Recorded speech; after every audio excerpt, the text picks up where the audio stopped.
नमस्कार, मैं हूं निखिल और ये है दी ललन टॉप का डिफेंस अपडेट रखवाले।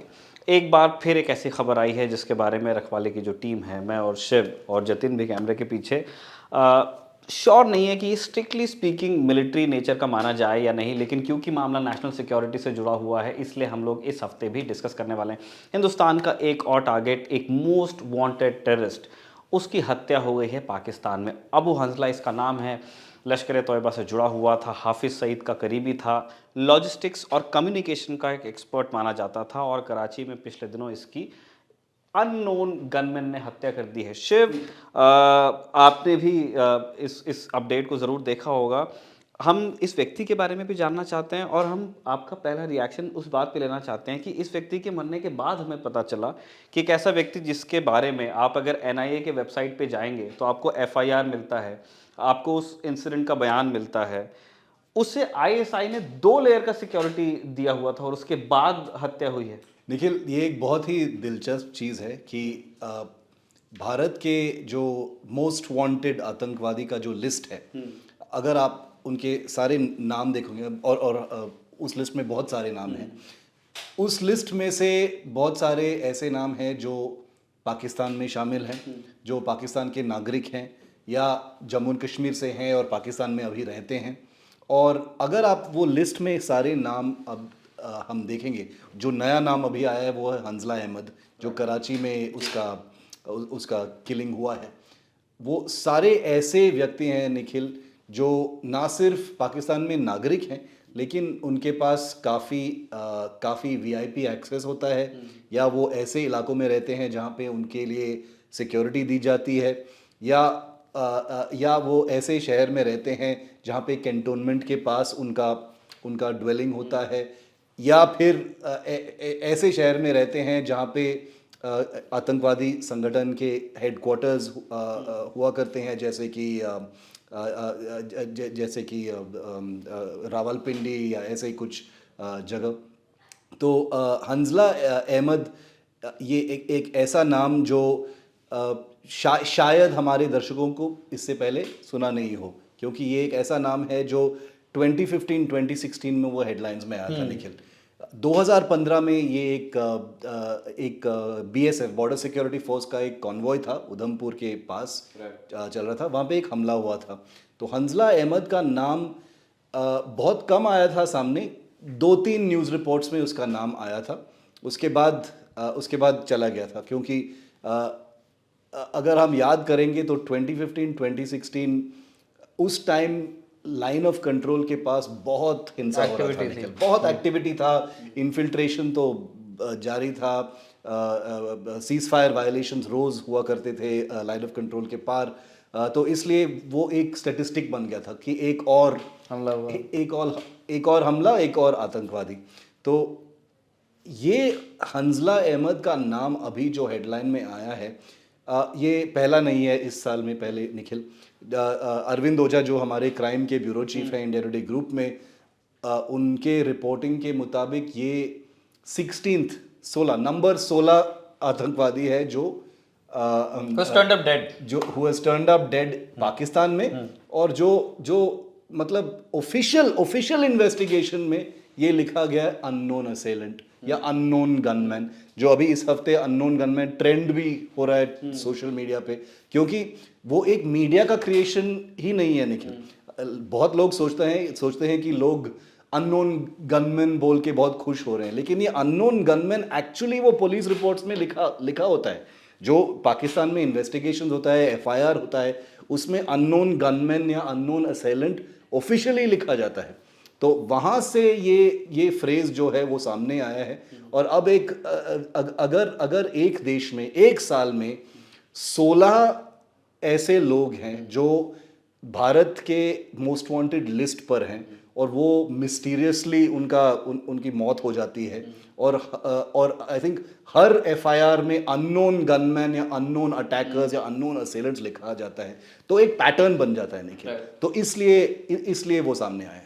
बिल्कुल। और मैं ये इस अबू हंजला का जब हम कुंडली निकाल रहे थे तो ये जैसे शिव बता रहे थे कि वो बिल्कुल उस पैटर्न पे फिट होता है, अपना बेस चेंज करना, ऐसी जगहों से ऐसी जगहों पे जाना जहाँ पे इस्टेब्लिशमेंट आपको सपोर्ट करे, जैसे ये पहले रावलपिंडी में था।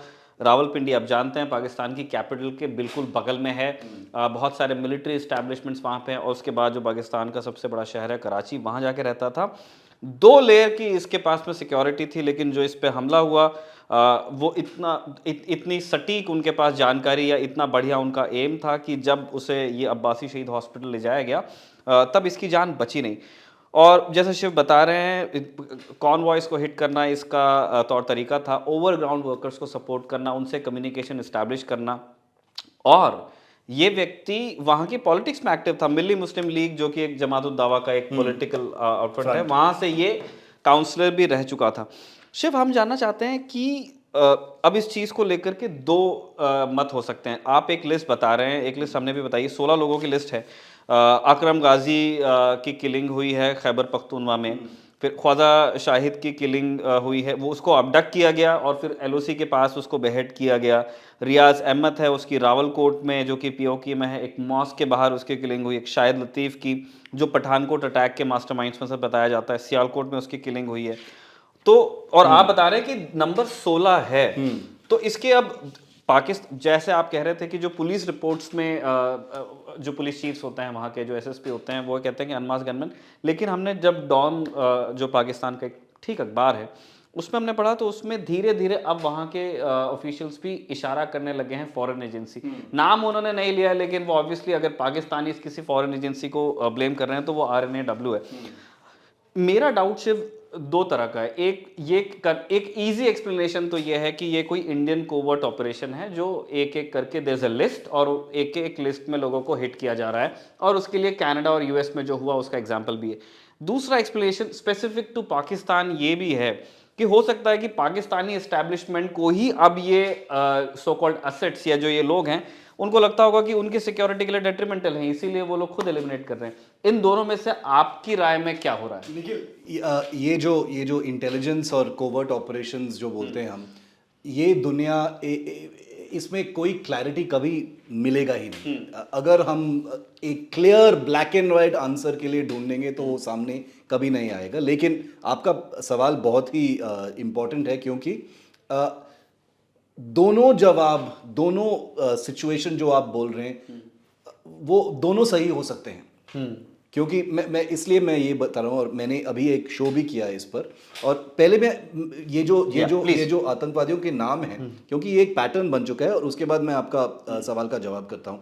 हंजला अदनान जो अभी हम बात कर रहे हैं, December 3 लश्कर तैयबा टेररिस्ट। मौलाना रहीमुल्लाह तारिक November 13 को, वो मौलाना मसूद अजहर जो जैश-ए-मोहम्मद के चीफ हैं, उनके करीबी हैं।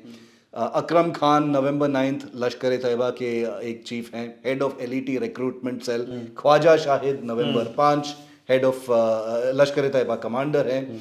शाहिद लतीफ़ बहुत ही इंपॉर्टेंट आदमी है, October 11 को जैश-ए-मोहम्मद टेररिस्ट, वो पठानकोट टेरर अटैक के एक मास्टरमाइंड थे। Syed Noor Shalobar March 3 Islamic State Khorasan commander. recruiter for terrorist organizations in Jammu and Kashmir, Syed Khalid Raza February 27 Al Badr commander, जो उनके खिलाफ भी कुछ केसेस हैं। बशीर अहमद पीर February 20 हिजबुल मुजाहिदीन कमांडर। जहूर मिस्त्री मार्च पिछले साल इंडियन एयरलाइंस IC-814 हाईजैकर। तो ये सिर्फ पाकिस्तान में शामिल जो आतंकवादी हैं जो इंडिया के मोस्ट वांटेड लिस्ट में, ये सारे इनका असैसिनेशन हो गया है बाय अननोन गनमैन। निखिल, दो जवाब हैं आपके सवाल का। एक कि जब हम ये लिस्ट देखते हैं, जब हम इन सारे आतंकवादियों का आइडेंटिटी देखो, पाकिस्तान में बहुत आतंकवादी लोग हैं, आतंकवादी संगठन बहुत सारे हैं। एलईटी, जैश-ए-मोहम्मद, जमात उद दावा, बहुत सारे ऐसे टेरर आउटफिट्स हैं। लेकिन जो लोग ऐसे जिनका असैसिनेशन हो रहा है, वो कोइंसिडेंटली वो सारे इंडिया के मोस्ट वांटेड लिस्ट पर हैं। तो अगर कोई सिविलियन इस न्यूज़ को देखता है और देखता कि हर 2 हफ्ते एक आदमी मर रहा है पाकिस्तान में, और उसमें अननोन गनमैन हेडलाइन में आता है, तो वो सोचेगा ही कि यार ये तो अगर पाकिस्तान के लोग बोल रहे हैं कि ये फॉरेन इंटेलिजेंस एजेंसी का की जिम्मेदारी है, तो मैं भी विश्वास करूंगा इसको, क्योंकि ये सारे एंटी इंडिया टेररिस्ट हैं, ये सारे इंडिया की लिस्ट में ही हैं। लेकिन दूसरा जो पॉसिबिलिटी वो ये है निखिल कि पिछले 2 साल में दुनिया ने देखा है कि पाकिस्तान का हालत क्या है।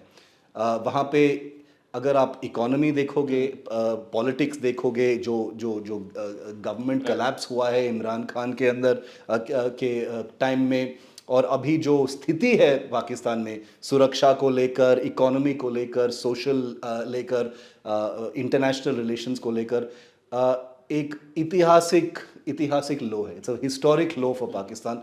और एक एक्सपर्ट व्यू ये भी है कि जब पाकिस्तान इस हालात में गुजर रहा है, उनके जो टेरर ऑर्गेनाइजेशंस हैं उनको भी पता चल गया है कि इस हालत में हमारा जो रिसोर्सेज मिलता था पहले, वो शायद कम होता जाएगा अब।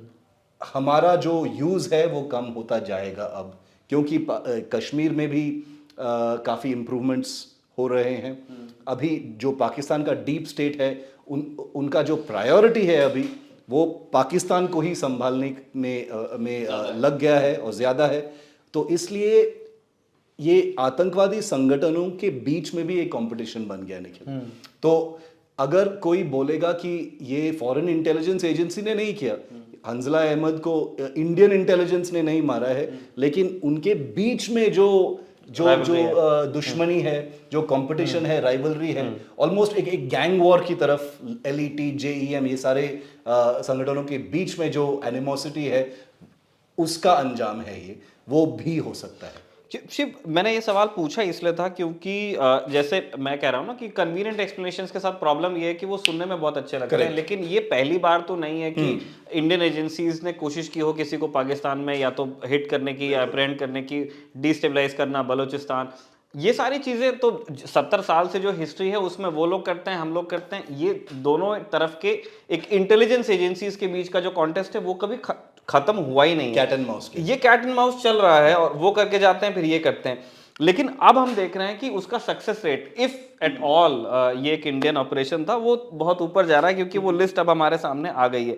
इसलिए मैं ये जानना चाहता था कि उस सफलता के क्या कारण है। या तो भारत कोई चीज़ जो पहले गलत कर रहा था वो उसने अपनी इंप्रूव कर ली है, या फिर पाकिस्तानी स्टेट का, डीप स्टेट का जो कैपेसिटी था to fend off these attacks और अटेम्प्ट्स, वो कमजोर हुआ है। तो दोनों में से कोई भी एक चीज हो सकती है। देखिए, ये एक बहुत ही सेंसिटिव चीज है, क्योंकि कुछ भारत में जो कुछ भी बोला जाता है इस चीज पर काफी एम्पलीफाई हो सकता है, लेकिन एक एज अ जर्नलिस्ट मैं ये बोल सकता हूं कि मेरा असेसमेंट ये है कि पिछले 2 या 3 साल से कोवर्ट ऑपरेशंस, इंडिया का जो हमलावर ताकत है फॉरेन ऑपरेशंस में, उसमें एक बदलाव बिल्कुल हुआ है।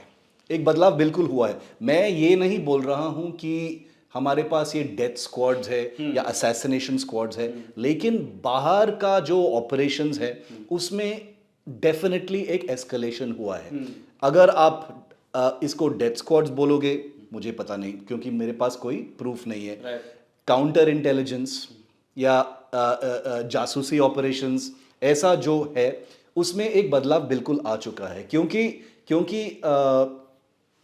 अगर आप यूके में देखोगे या कनाडा में देखोगे, अभी यूएस में एक बहुत बड़ा केस भी सामने आ गया जो एक्चुअली पाकिस्तान को विंडिकेट करता है।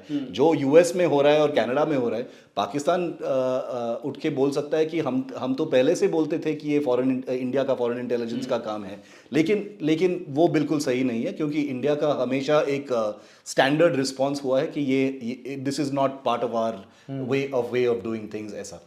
लेकिन जो टेरर ऑर्गेनाइजेशंस के खिलाफ जो ऑपरेशंस है, जो नॉलेज है, एक तरफ आपके पास जो एक्चुअल असैसिनेशंस हैं वो हो रहे हैं, वो न्यूज़ में आते हैं, लेकिन उसके अलावा निखिल जो इन्फॉर्मेशन आया है इन संगठनों के बारे में, मुरीद के या बहावलपुर, ऐसे शहरों में जहाँ पे जैश ए मोहम्मद और लश्कर तैयबा उनका हेडक्वार्टर्स है, जो इन्फॉर्मेशन आया है, जो काउंटर इंटेलिजेंस ऑपरेशंस हैं, जो न्यूज़ में आता नहीं है। वो भी एक बहुत महत्वपूर्ण रिजल्ट है इस कोवर्ट ऑपरेशंस के बारे में। तो मैं बिल्कुल बोल सकता हूं कि इंडिया में एक चेंज हुआ है 2 साल पहले से। क्योंकि हम इसलिए भी इस बात को समझना चाहते हैं कि अगर इफ ये कोवर्ट ऑपरेशंस है and there is a pattern, तो कनाडा ने एलिगेशंस लगाए, साबित यूएस ने करने की कोशिश की, कुछ जो भी उन्होंने प्रूफ दी, अब वो कोर्ट में साबित होगा और उसमें इंडिया भी कह रहा है कि वो जांच करवा रहे हैं, और इंडियन साइड कितना कन्विंस होगा उस इन्वेस्टिगेशन से, अभी ये भी हमको देखना है। बट एक ने एलिगेशन लगाया, एक ने सबूत भी देने की कोशिश की।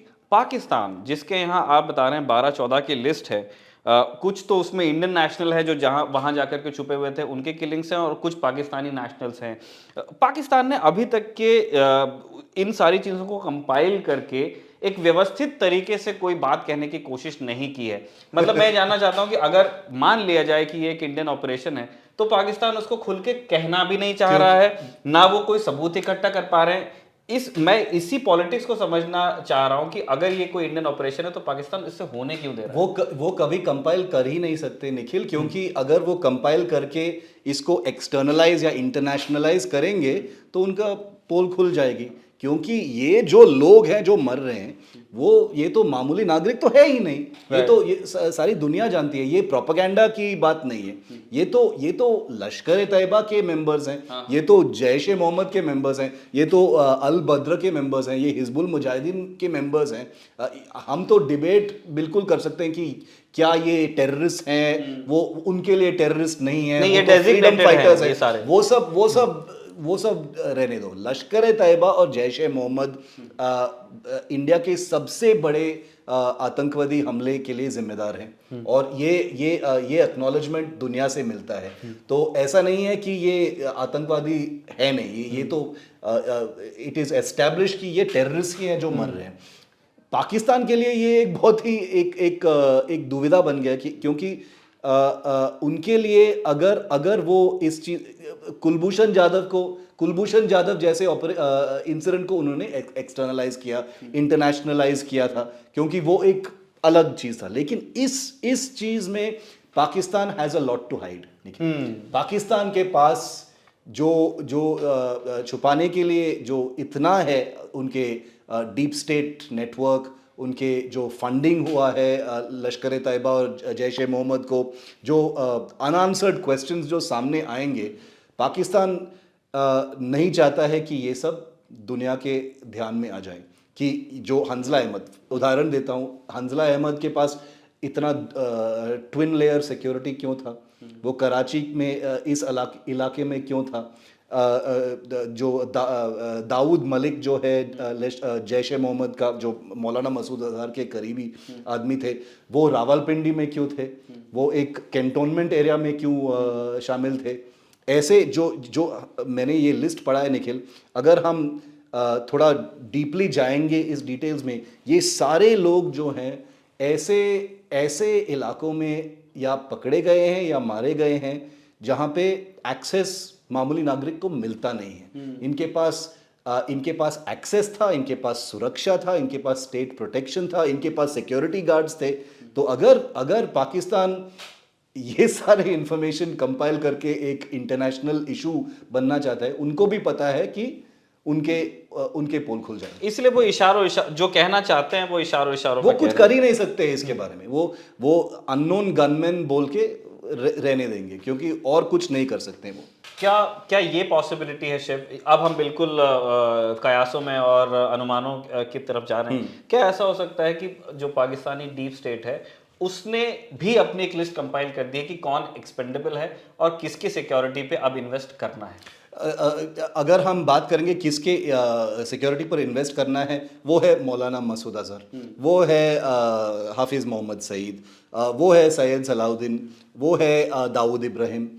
ये तो हाई प्रोफाइल लोग हैं। लेकिन इसके अलावा भी अगर आप इंडिया का मोस्ट वांटेड लिस्ट पढ़ेंगे तो कुछ ऐसे कुछ नाम है जो बोल्ड में लिखे हैं। वो हैं सीनियर कमांडर्स।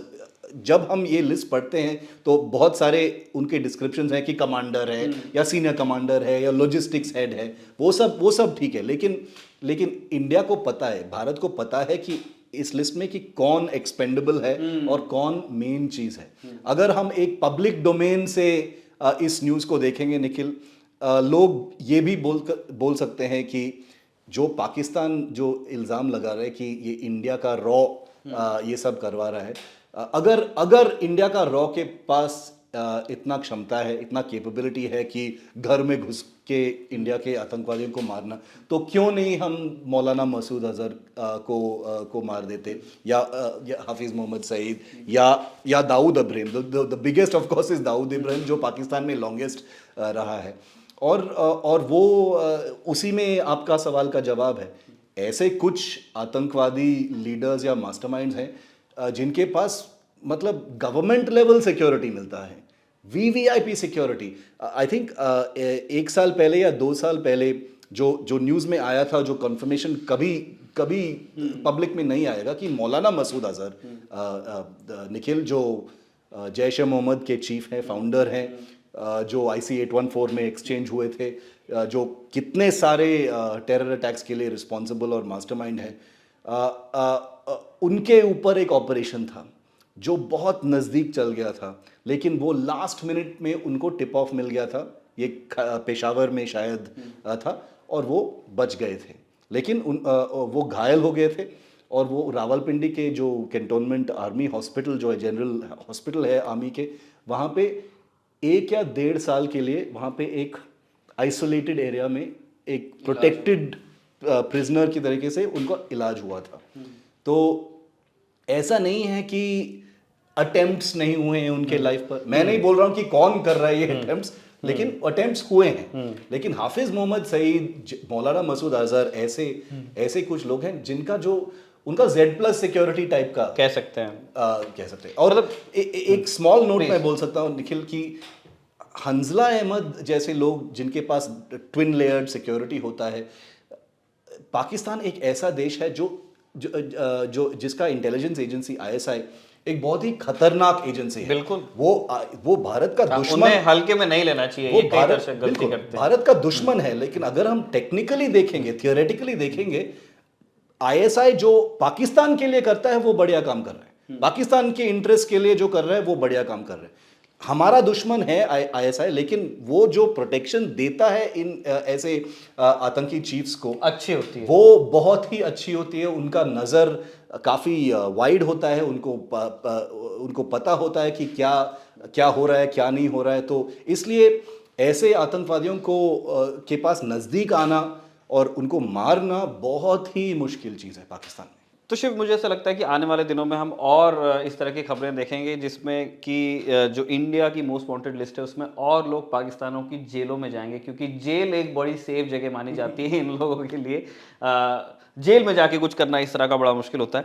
शिव, मैं एक कॉन्स्पिरेसी थ्योरी पर आपको कमेंट देना चाहता हूँ। मैंने बहुत सारे ये पाकिस्तानी पब्लिकेशंस में है और उस तरह के ग्रुप्स में बातें चल रही कि अफगानिस्तान में देयर इज अ कैंप जहाँ पे अलेजिडली इंडियन एजेंट्स जाकर के एक कुछ स्क्वाड्स को तैयार कर रहे हैं, और वहाँ से फिर वो पाकिस्तान में भी काम करते हैं, वो वेस्ट में जाके भी काम करते हैं। इस बात में कोई आधार है, कोई दम है?